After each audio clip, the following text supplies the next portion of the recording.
come here. Come here really quick. I got something to tell you. Closer. I'm getting an office!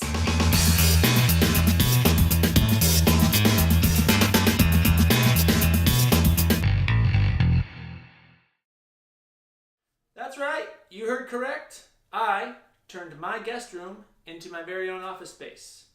What does every good office need? A desk. So, in this video, I'm going to show you how I made this pretty cool floating desk with a couple pretty awesome features that I think you guys are really going to enjoy. And if you want to find out what they are, stick around. All right, so the wood I used in this build was this beetle kill blue stain pine. And it's really got this cool bluish gray tint to it, and that's produced by the beetles and a fungus.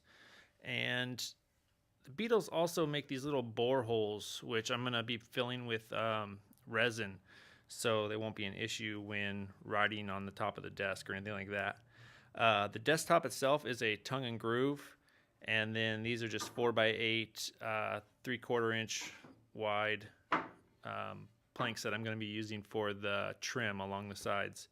So right now I'm going to go ahead and show you how I built the framework and then get the top all glued up and fill it with epoxy, get it all sanded, and then I'll show you some of the pretty cool features that I added to it.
Okay, I'm going to go ahead and cut my desktops to final dimension now, and I find that instead of measuring my frames length and width and then transferring that to my desktop, it's better to lay the frames right on top and then just trace around them, and it eliminates any human error and any indiscrepancies if my frames happen to be out of square in any way. It just eliminates all issues with that. So I'm going to go ahead and make those cuts right now with my circular saw.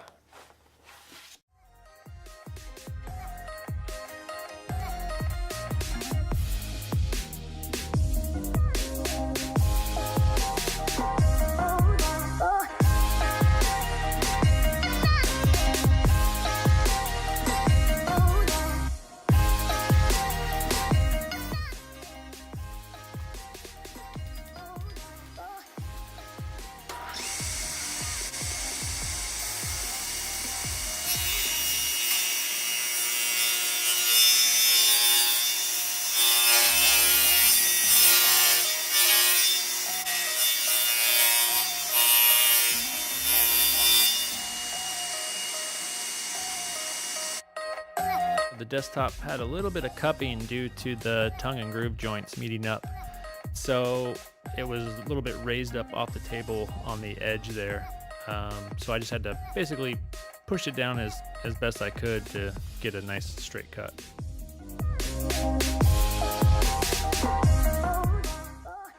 And so here I'm just cutting those 4x8 planks for the trim down to size.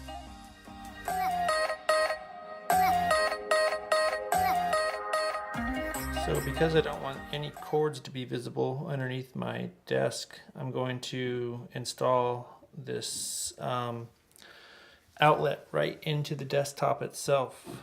And it's got a cool little feature. Just pops right up.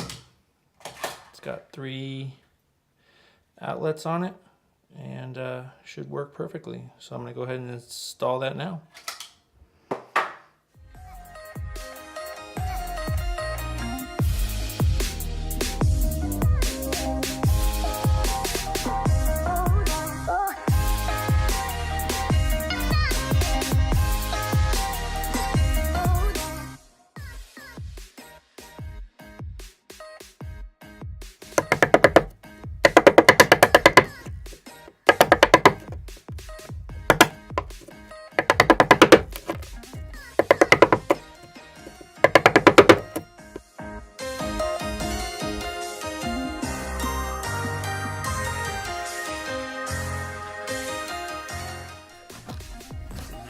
Perfect snug fit. Let's see what it looks like from the underside.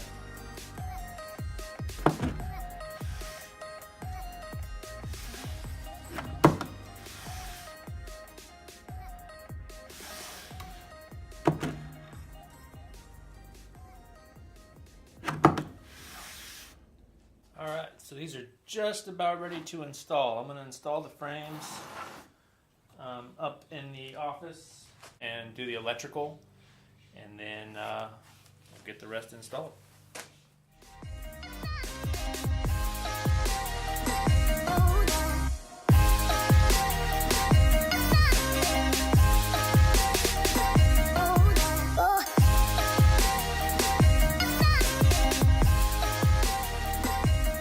Alright, so I got the first section installed. So I just have to run the electrical up under and then to that corner where the outlet's going to be. So, and it's looks good enough for me.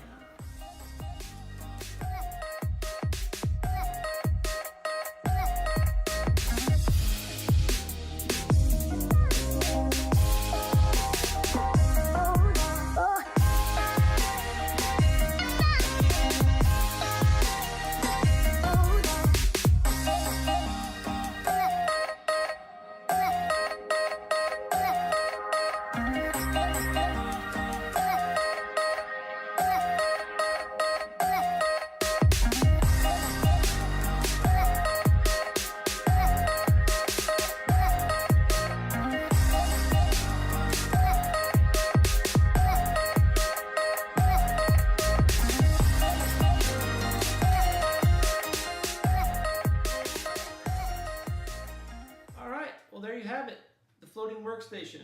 Yeah, I'm calling it a workstation just because when you think of a desk, it usually has drawers, legs. This doesn't. It's more of a countertop, bar top kind of vibe. But yeah, I'm just going to go ahead and stick with that. Anyways, really pleased with the way it turned out. I'm loving that pop-up outlet. Really looks nice, not being able to see any cords or anything like that underneath. And you may have noticed that there aren't any brackets holding this up, and you're thinking, well, shit, that's not going to hold anything. I got 4 studs on this side, 5 studs on this side that it's screwed into, and then they're attached together here in the middle. This thing is not wavering even an inch. Put the level on it. It's not sloping at all, so it's more than sturdy. Granted, I wouldn't stand on it, but to hold a couple laptops and a printer, it's more than strong enough. And if I feel in the future it's losing its strength a little bit, then I can go ahead and put some L brackets up underneath there. But for right now, it's holding just fine. So with that being said, hope you guys liked the video. Don't forget to like and subscribe, and I'll catch you on the next one.